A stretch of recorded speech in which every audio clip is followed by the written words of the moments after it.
Question 5 here. Which statements correctly explain price floors and price ceilings? Check all that apply.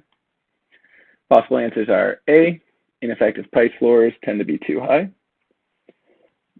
Pardon me. B, ineffective price ceilings tend to be too low. C, that price floors help producers by raising prices. D, that price ceilings help consumers by lowering prices. E, that effective price floors are set above equilibrium. Or F, that effective price ceilings are set below equilibrium.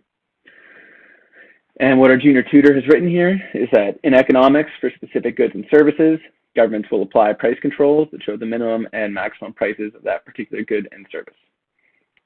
So the maximum price that a producer of particular goods or service legally charged from the consumers is known as a price ceiling, and the minimum price that a producer of a particular good or service can legally charge from the consumers is known as the price floor. The effective price ceiling is below the equilibrium level of the market, and the effective price floor is above the equilibrium level of the market. So we can say that the options C, D, E, and F are the correct options. So C being that price floors help producers by raising prices. D, that price ceilings help consumers by lowering prices. E, that effective price floors are set above the equilibrium. And F, that effective price ceilings are set below the equilibrium. I'll take the time to draw this out for you, I guess.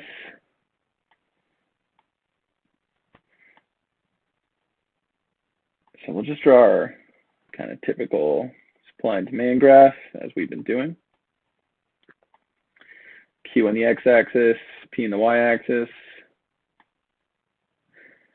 Supply curve slopes up, and the demand curve slopes down.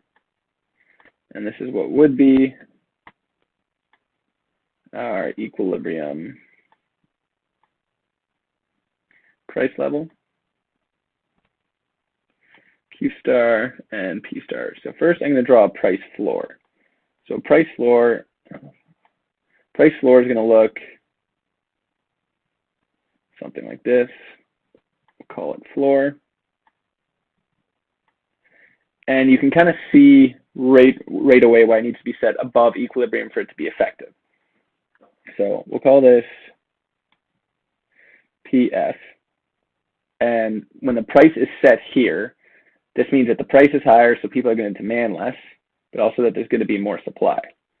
However, if we were to set the price floor down here, it wouldn't matter because all it means is that the firm needs to charge a price above this line, but they were already doing that because they would have produced at equilibrium.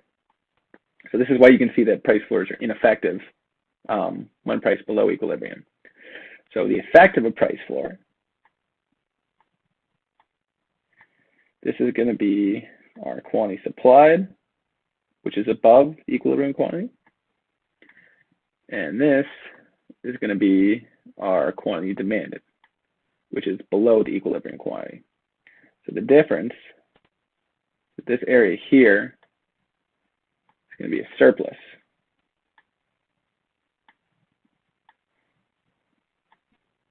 Firms are producing more than is demanded by consumers in this market.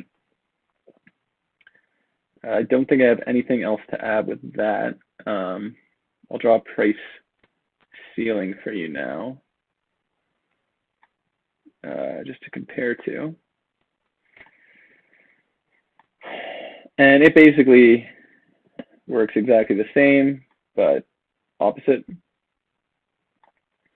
So again, we'll draw our typical supply and demand. Supply slopes up, demand slopes down. Point where they meet is going to be the equilibrium. So we'll call that Q star. Call this P star. And this time we've got a price ceiling. So we'll draw that down here, ceiling.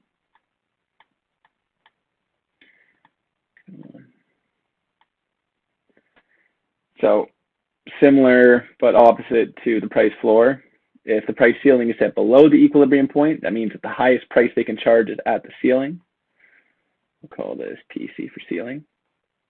And if they were to set this price ceiling way up here, then it wouldn't make a difference because our firms would still produce and consumers would still demand the equilibrium point there. The difference between a price floor and a price ceiling is that this time, where the price meets the supply curve, we have our quantity supplied. Where the price meets the demand curve, we've got our quantity demanded. This time, instead of a surplus, we've got a shortage. So because the price is low, people want more than is in the marketplace, more that is being produced. And so there's a shortage. I'll give you guys a second to take a picture of this as well. Maybe I can, I don't know if that helps. Well, I guess I'm done actually, so I don't need to delete it. But I'm going to say, excellent answer. That is correct. Maybe I'll actually just quickly go back through. So price floors help producers by raising prices. So they now get a higher price per unit sold. Price ceilings help consumers by lowering prices. So consumers would have been paying P star, but they're instead paying PC. Effective price floors are set above the equilibrium. We went over that. The floor has to be above the equilibrium. If it's below, it's irrelevant. And that effective price ceilings are set below the equilibrium because if it's above it, it's irrelevant. They'll just produce the equilibrium. So we'll say, excellent answer, that is correct. And that's all the questions I have for us today. If you enjoyed today's Q&A and you'd like to be notified when we do the next one, there's a subscribe button and a notification bell below. If you want to submit your own questions, you can visit the links in the description. Remember to leave a like, comment, and share this video with your friends. And this has been Kevin from OneClass.